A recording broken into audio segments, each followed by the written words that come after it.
Hey guys, welcome back to my channel, the Present Parent Series.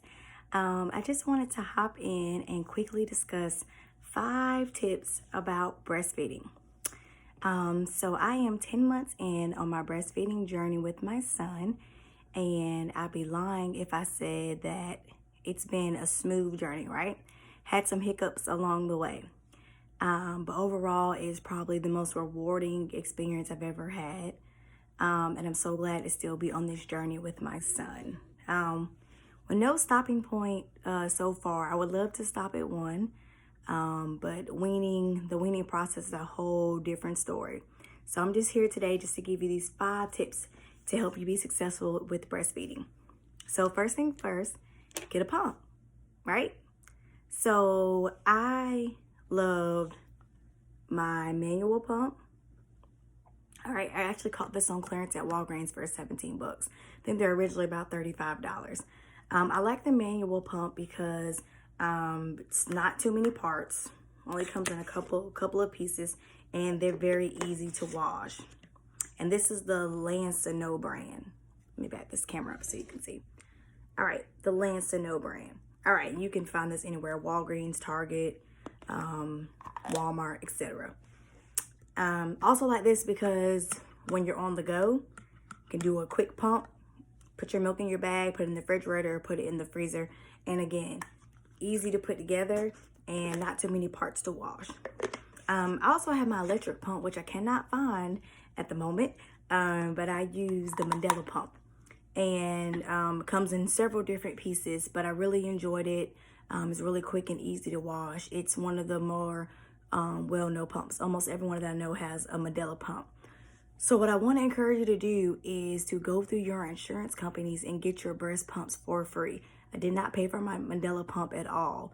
Definitely see if you can get that for free through your insurance.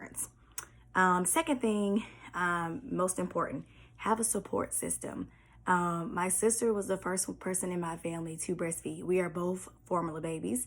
And she was the first person in our family to breastfeed. So it was really inspiring to watch her on her journey to breastfeed my niece. And she's still breastfeeding my nephew, who's about to be 2 years old. My sister has been my rock through all of this because in the very beginning, it was very difficult between getting my son to latch and going back and forth between either being an exclusive pumper or just being an exclusive breastfeeder, which I will tell you the difference shortly.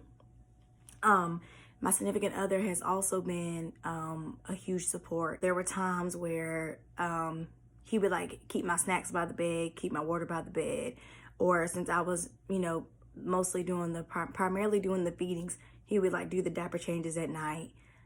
So there were other ways to get him involved in the whole process. Sometimes, like in the beginning, I was pumping, so we would take turns getting up to feed the baby, etc. Okay, so the difference between an exclusive pumper and an exclusive breastfeeder is just what it says. So there are some moms who just pump. They don't latch baby at all to the breast. So they're just an exclusive pumper. When I was in the hospital, I was having a hard time getting my son to latch. So when I came home, I was like, I'm just going to be a pumper. I don't have to worry about the weaning process. Once my baby turns 1, that's it. No more bottles, right? Just let them drink regular milk. The first week went fine. I was pumping. JJ was eating, me and dad were taking turns feeding the baby. And then all of a sudden I could no longer keep up with how much he was eating. I felt like every time I put a bottle in the refrigerator, because you have to pump every 2 to 3 hours, to keep your supply up. And I felt like every time I put a bottle in the fridge, JJ would eat it, and then I would have to hurry up, pump. So I felt like a robot. I felt like I couldn't go anywhere. I felt like I couldn't do anything because I had to keep on that cycle of pumping every 2 to 3 hours. So my sister, when I complained to my sister about it, she was like, Devin, you're at home with your baby on maternity leave. Why are you pumping? Put your baby on your breast. That was week 2, and I haven't looked back. I still pump, when I want to go out and do things. I have like a little small stash of breast milk in the freezer. But I really don't pump that often. So make sure you have a good support system. I'm also in a number of different Facebook groups for Black breastfeeding moms. Definitely find you a breastfeeding community. Ask questions. Do your own research. Also, if you are having trouble with latching your baby, go to your lactation consultant. You can find them anywhere. They were super helpful, especially the first few months of me breastfeeding and all the different things that I dealt with. Like I said, I'm 10 months in. At this point, no stopping point, but I'm hoping to officially wean my son a little after his first birthday. Okay, my third tip is to get a hands-free pumping bra. All right, so this is, oh, sorry, I think I had it upside down. This is a Medela hands-free pumping bra, and just put it around your waist, your boobs, excuse me. All right, and zip it up, and it fits just like this. So you see these holes right here? That's where your, what are they called? Phalanges. So I guess I could show you that, probably will be a little easier.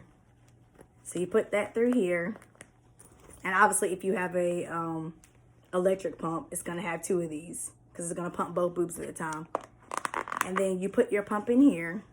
And this is a manual, you do this.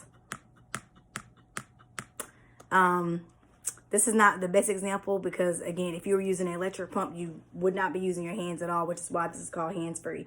So when you do your electric pump, it'll be like this. Obviously, it wouldn't have this handle right here, and then it will be creating that suction. So super helpful, especially if you want to text on your phone, or if you want to be doing other things, reading a book or whatever you want to do by the time that you're pumping. Definitely invest in this. If you don't want to buy, I think this was probably about $30. It was a good investment for me. Of course, after I purchased it, my sister was like, you know, you could have just took a strapless bra and cut the holes in it. And I was like, didn't think of that. So for all you creatives, you have old strapless bras, just cut a hole in it. It's the same difference. Save you some money. The fourth tip is do not get discouraged by how much you are pumping, right? So sometimes because we are feeding our babies around the clock, right? Sometimes when you pump, you might only get half an ounce or 1 ounce or 2 ounces, right? That's completely normal, okay? Your body knows exactly how much milk to feed your baby. That's how magical our bodies are. It's pretty cool. So don't get discouraged by that. Just feed your baby. One thing that we do need to learn, especially in the breastfeeding community, is learning how to pace feed our babies. So this is something that I also learned from my sister. I guess I could try to show you with this. Let's pretend this is a bottle. Well, this is a bottle, but let's pretend this is the nipple to the bottle and pretend this is my baby. So you're going to keep the bottle horizontal. So normally, in how we've been raised, is to put babies in the crack of our arm, right? And lean the bottle just like this. So all the milk is doing is just going in the back of the baby's throat and they feel forced to drink it, right? When you put it close up like this, the baby is having to suck. So it's mimicking the breast. That same action that they have to draw the milk from the boob, it's going to be the same thing from when you're pace feeding. So the only difference between pace feeding and what we have been used to seeing is that you're putting your bottle, right, straight, instead of putting it just like this and kind of forcing them to drink it. That way the baby can pace feed themselves, right? And again, it's going to be the same flow that's coming out the boob. All right. So you want to feed your baby 1 ounce per hour. So to give you an example, let's say your baby ate at 8 o'clock, took a nap, they woke up at 11. Since only 3 hours have passed, you would only give your baby 3 ounces of milk. Okay. That's all babies need because their stomachs are really small and you don't want to stretch their stomachs. Okay. And again, you're going to pace feed your baby. Again, you're going to put the bottle like this instead of how we are used to seeing, putting the bottle like this, right? And we're allowing the baby to pace feed themselves. All right. And the last thing is there are no gimmicks to breastfeeding, right? There are no tricks. You know, there's all these products out here, these teas, these pills, these cookies, these brownies, all types of things that they'll have you spending all your money, you know, to produce all of this extra milk, right? The only trick is to latch baby. You have to move milk to make milk. So if you're constantly latching your baby around the clock, you will produce milk. I promise that you are enough. Don't let these people talk you into taking all these pills and teas and cookies. Oh, and put cereal in your baby's bottle to make them full. Mix it with your breast milk and put grits in the... No, we're not working on old school tactics no more, okay? You are enough, breastfeeding mom. I really hope that you guys enjoyed this video, and because I really wanted to get up here and just tell you about my own experiences. Breastfeeding was not the easiest thing. I was ready to give up in the first 2 weeks, okay? Ask anybody. I complained, like, I'm just going to put my baby on formula. And he would have been fine. But breastfeeding was something that I really, really wanted to do, and I wanted to prove to myself that I could do it. So, and here I am, 10 months in, and my son will be 1 next month. And I'm super excited that I made it this far. And mind you, my son has 4 teeth now. So I'm breastfeeding a child with 4 teeth. And that's a whole different struggle. Like them relearning how to breastfeed, but with teeth in their mouth. Thankfully, my son hasn't bit me.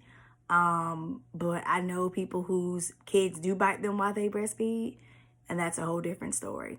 So if you like this video, give me a thumbs up. If you have questions for me about my breastfeeding experience, I will try my best to answer your question. I'm not a certified lactation consultant. I'm just basically giving you the 5 tips that help me to be successful in breastfeeding.